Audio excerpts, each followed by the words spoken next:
what you want to show and you reminisce. Creative to the point where she's making hits. Business savvy is a Kelly. Are you getting this? Kelly Holland Show.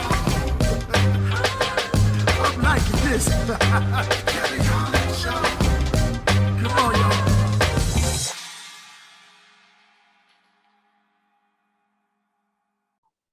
Thank you so much for joining us today and welcome to the Kelly Holland Show. I'm so excited to have this newly opportunity given unto me, and I'm so even more excited to share all of the lovely guests that come onto this platform. Today we have Mr. Jason Davis with us. Hello, sir. How are you doing, Kelly? I am well, and yourself? I am doing excellent. It's a wonderful day. Excited to be here. Glad to have you. I know you as the king of the Clubhouse app, but others should also know that you run the Jericho Force Enterprises. Give us some background on Jericho Force Enterprises and a little bit about yourself.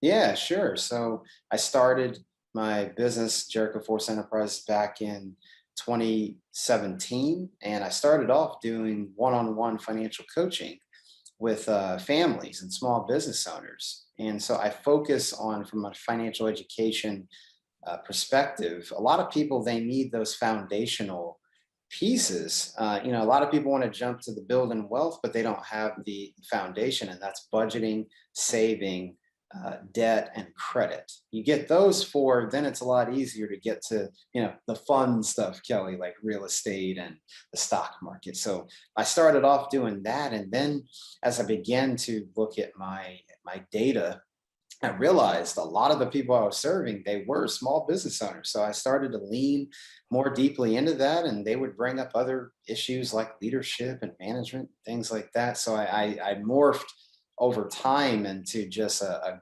growth-based platform. So now I just flat out, I help business owners grow so that they can reach their full potential. So that's a little bit about what I do on the Jericho Force side. I speak, I coach, I train, I do a leadership experience, and I assess behavior using the DISC personality assessment. And then just a little bit about me, married to my lovely wife of 5 years as of this past March. So excited to be, I always tell her we're in 5 dot now, 5 and counting. I know the folks that if you're watching this, you're going to say, those kids are just young. Well, hey, we're celebrating every step of the way. We met in college at Georgia Tech. So it's definitely possible to find your sweetheart in college. So very excited to be husband to my wife. No kids yet. We are in that season. But I just have a passion for people, passion for faith, and just helping folks. And so that's just a little bit more about me and what I do in my business. Thank you so much for that quick bio. And it was impressive to know that you guys met in college and then still got married. That wink, wink. There was priorities there. So, there was, absolutely. I definitely understand that path. I too teach financial literacy. My main audience is youth and young adults. Of course, that's not a curriculum within their education, at least not in the public schools that I attended. And then when these young adults come out of school, they know that a job is needed.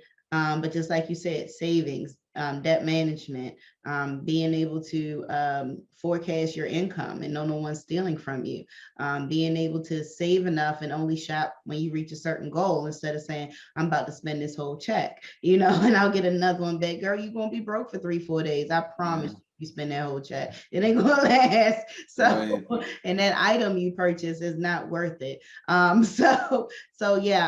go through a lot of steps to finally reach their financial potential, especially young mothers and fathers, some in middle school, some in high school, that I have to transition into the reality of this world, which is, money, security, and healthy spending habits. So I'm glad we have that in common. What do you think today's youth is lacking that is pertinent for the new world?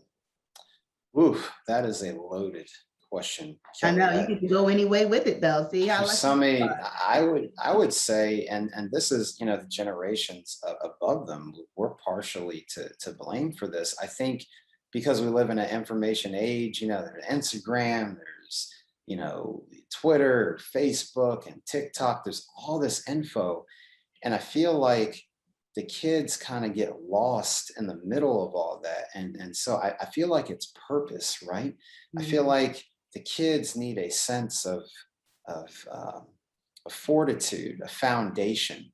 And because society, like I said, and we don't help, you got to do this, you got to do that, you got to make a way, you got to be about your business, but they've got to understand who they are. And Correct. that comes from purpose, it comes from encouragement, it comes from telling them, hey, it doesn't matter the background you come from, the family you come from, you can do this thing.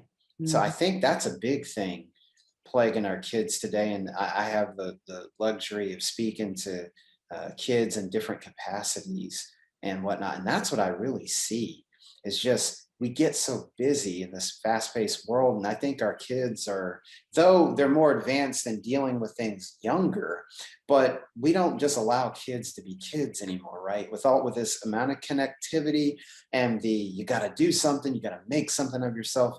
And along the way, Kelly, what ends up happening is that child is still developing. And we can inadvertently think that, oh, the kids, they're going to be fine. She's going to be fine. He's going to be fine. But they got to know who they are. And so we've got to be intentional about encouraging them and telling them that, hey, you can do this. You've got a community of people around you that can do this, whether that's supporting you in your learning journey, your career. I can't tell you the number of stories, Kelly, where kids, they remember this stuff. They get to the young, college, young adult age, and they remember something negative that a teacher or a coach or a parent, even unfortunately, they remember that stuff and they take it to heart. And we can derail these kids for months and years to come. So, Kelly, I'd say that's a big thing for today's youth is we've got to help them have a sense of purpose and, Correct. and passion. Yeah. I can't agree with you more. Even in my personal life, I had to come to the realization that my daughter does not want to go to college. There's Mhm. nothing about her that wants to go into higher education. She'd rather go to trade school. She'd rather Mhm. join the FBI or some type of criminal catching association. Mhm. um, and I had to live with that. I come from education. I have a master's degree. They watched me go through it. My education didn't come until I was a full-grown adult with children. So they watched me go through it one degree at a time, AA, BS, MS. And I just knew my daughter was going to college. So we did all the research through careers, what schools could give her the information for that career. And she just came to me the other day like, Mom, can I just go to community college? I really don't know what I want to do.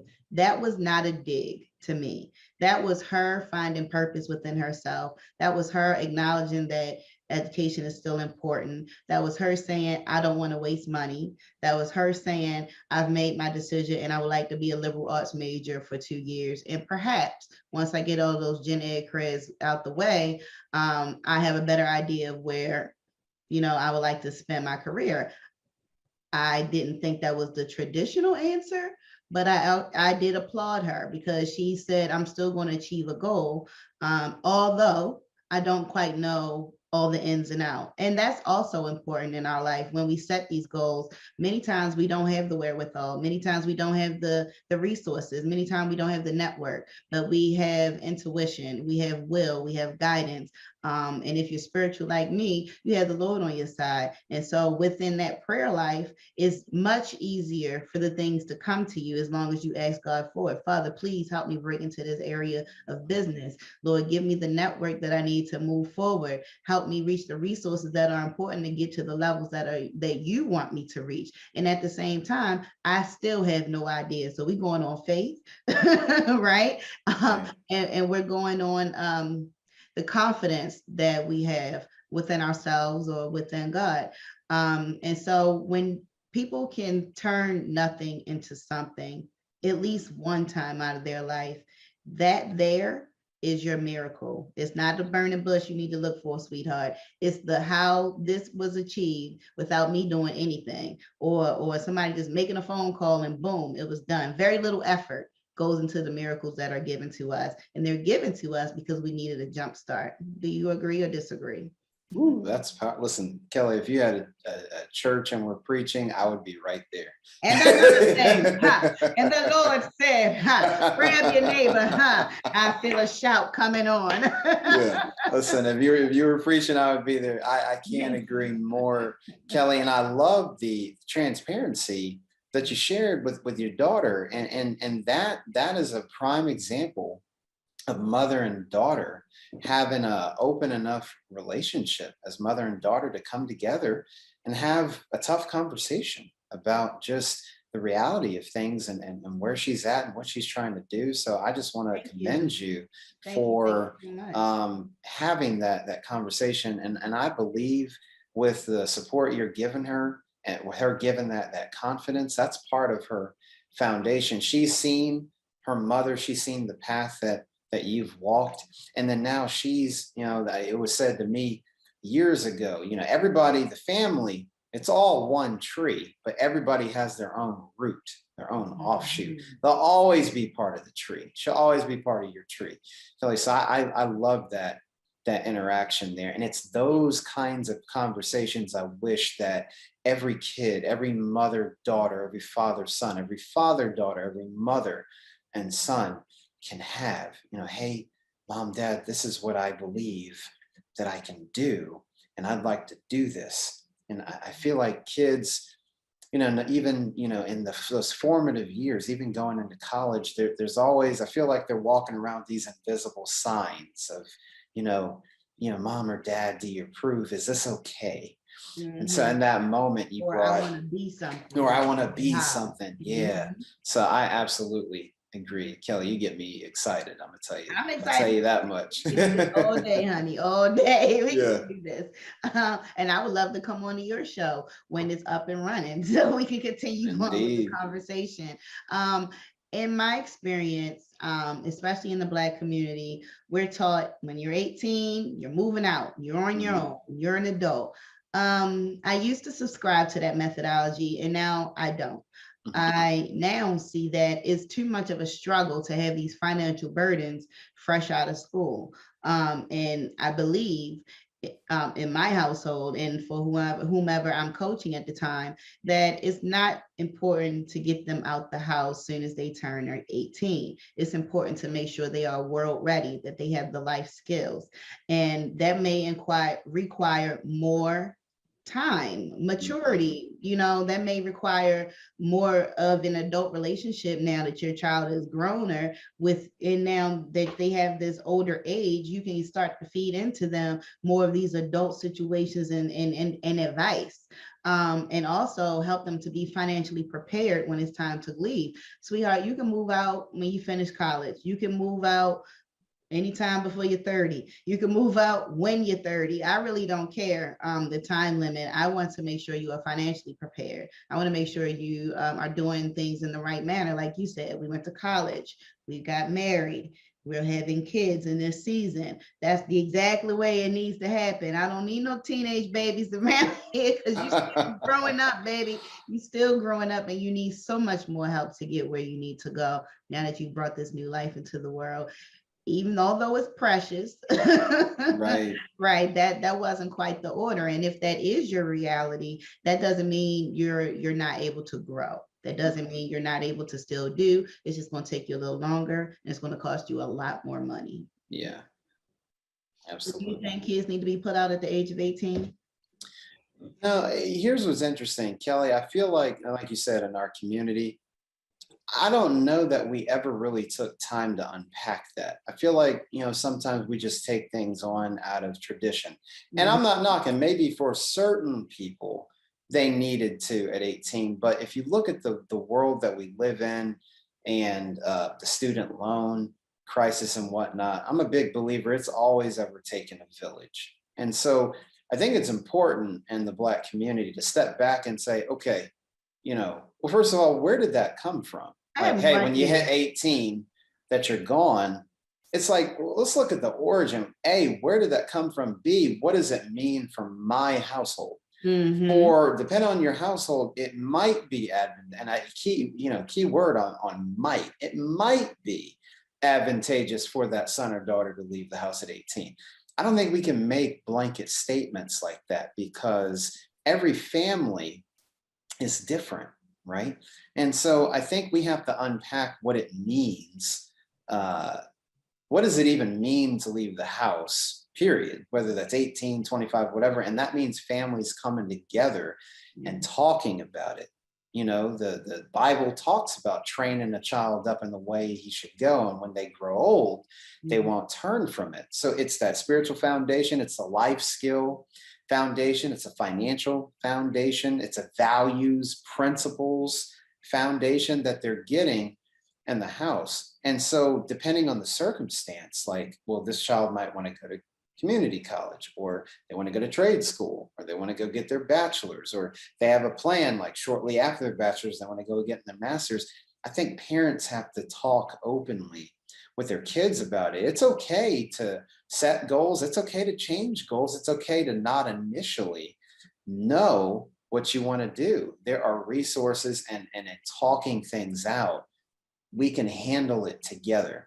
So I'm more of the opinion, what's best for the family, not just what the community or what society is saying. And I don't think we can just make that any blanket statement. Oh, well, Black people are supposed to do this. That's that societal, cultural pressure. And Kelly, this, we put a lot of pressure on ourselves and our community. Let's try to relieve some of that pressure, and let's look at our specific context based on my family, where I live, the city, state that I live in, what's going on emotionally, mentally, spiritually, what college is even on the table, what's the career plan for that child, how is the parent situation changing, right, Kelly? Some people, empty nest is a new dispensation for a lot of parents, whether you're a single parent, mom, single parent, dad, or married. It's like, that's everybody's like, hey, I want empty nest, but it's like, again, what does that look like? We can't just lean off of, well, they say, because they said in a magazine or on TV show or on the radio or on the podcast that empty nest is supposed to look this way. No, I think stepping back, what does it actually look like? The process of children leaving home, whether that's 18. Like summer break. No, just that's why I'm laughing. I'm like, mine left yesterday. Right. But they're coming back. Yeah. That permanent push, though, that could be detrimental to some. It really can. Tell us more, and let's switch subjects a little bit about Jericho Force Enterprises.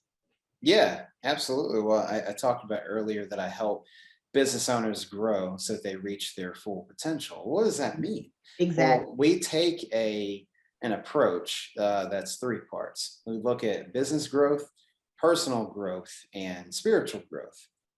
So if you're followers of Christ, like, Kelly and I, a big part of your growing in your business and being successful, and even your personal growth, maturing and changing, is your faith. And so you've got to have a faith foundation. So in my business, we talk about how all three of those are layered together. Yes, the business finances. Yes, the marketing plan and what systems. I'm big on that. On the money side, I teach on personal finance, but I also talk about the business finances and the systems that are in play. Do you have a way to take payment? Do you have a way to market what you do? And do you have a way to house the product or service? Do you have a website? Do you have a warehouse? Whatever that is, those are usually the three things you need to get going. And then there's the personal growth aspect, Kelly. So I do, one of the things I do in mastermind groups was just a peer-to-peer mentoring concept with a small group of people, 6 to 12 folks, as we unpack concepts like personal growth. And so I run masterminds on the 15 invaluable laws of growth, because we must be growing as people. One mistake we make, Kelly, is we just automatically assume that growth is going to happen. No, John Maxwell talks about the law of intentionality. And that means growth doesn't just happen. Some people, Kelly, unfortunately, they don't have 20 years of experience. They have the same experience over 20 years. Well, you don't want to do that. You want to be growing year to year. And that means there's Right. something that I have to do. How am I handling life as it comes at me? How am I handling business? And then last but certainly not least, that spiritual component, spiritual disciplines. Am I in community? Am I reading God's word? Am I inviting the Lord into my place of work so that both my work and my soul can thrive? So those are the three areas we focus on: business growth, personal growth, spiritual growth. And then we do that again with speaking, the coaching in groups. That's where the masterminds come in, trainings, various trainings that we do. One, I talk about the 5 E's of business engagement. What does it mean to have an engaged business from a faith standpoint and from a business standpoint? They go together. There's no compartmentalization. So we talk about that. And so that's what we focus on with speaking, coaching, training, a leadership experience, and assessing behavior. So Kelly, it's big self-awareness, right? You got to understand, in order to grow yourself, you got to know yourself.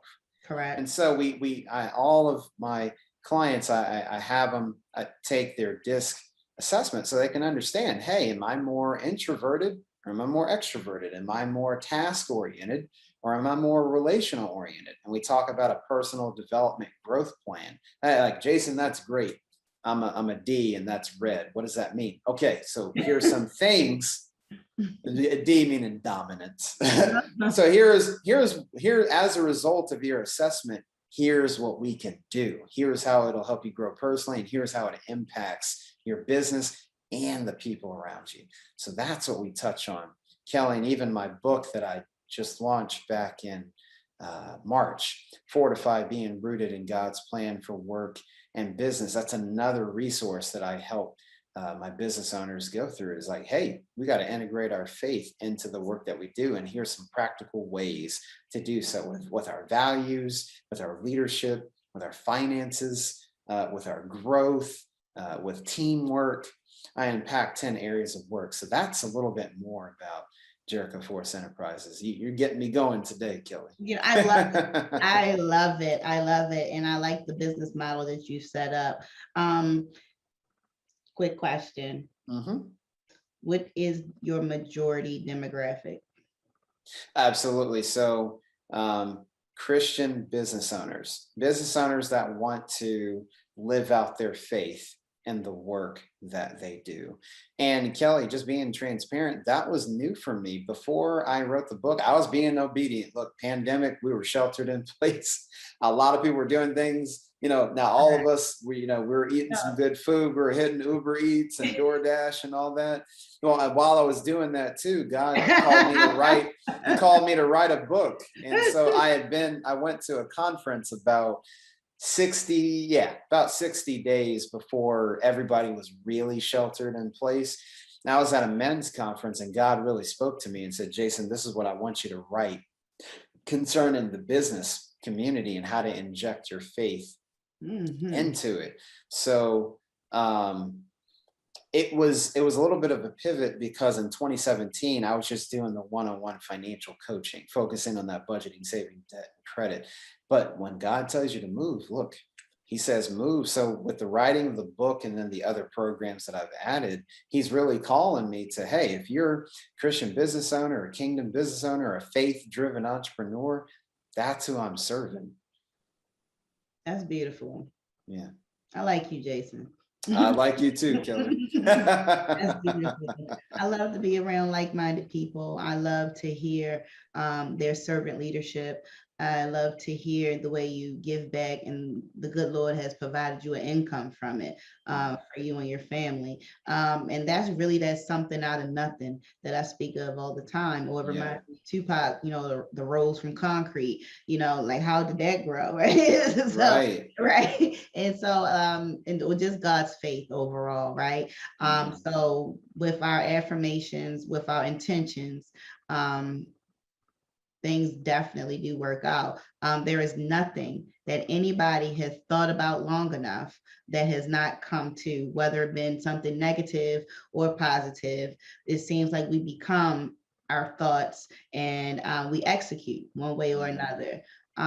Would you be able to share with our audience, and I'm sure you are, how they could reach you, how they could get onto your platforms, any and all, and where your book is being sold as well? Absolutely. So my website, www.jerichoforce.com, like the walls of Jericho. So jerichoforce.com is my business website. You can email me at info@jerichoforce.com. I'm on Instagram at jason.n as in Nancy. So at jason.n.davis. I'm on Instagram. I'm always sharing, content, what God gives me, how to inject your faith into your business. So those are the primary ways you can reach out to me. And then Fortify, my book, Fortify, Being Rooted in God's Plan for Work and Business.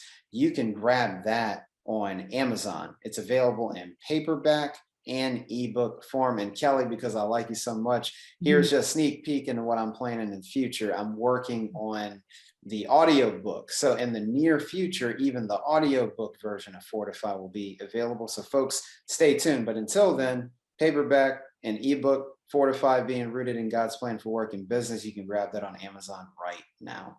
Excellent. Excellent. Are you going to narrate it yourself, or are you going to? Oh yeah, Kelly, listen, I felt like you. I said, if I'm going to do this thing, I got to do it right. And so yours truly, I mean, I've already been in the studio. I've got about maybe 2 more sessions. So yours truly is going to read it. So if you like this kind of interaction, you're going to hear me for a few hours. So folks, stay tuned. If you like what you're hearing, you can hear me all that you want, and speed me up, slow me down on multiple audiobook platforms here in the near future. That is wonderful, Jason. And thank you again for joining us today on the Kelly Holland Show. It has been such a pleasure to have you. It's been a pleasure, Kelly, and I look forward. If you'll have me back, I would love to be back. Oh, you're definitely on the schedule. I was going to share that later. And thank you, audience, for tuning in today. You've just met my guest, Jason Davis. He is the owner of Jericho Force Enterprises. You can also find him on Clubhouse. This has been the Kelly Holland Show. And never forget to tap back into your unspeakable joy. Have a great day, everybody. Free, free.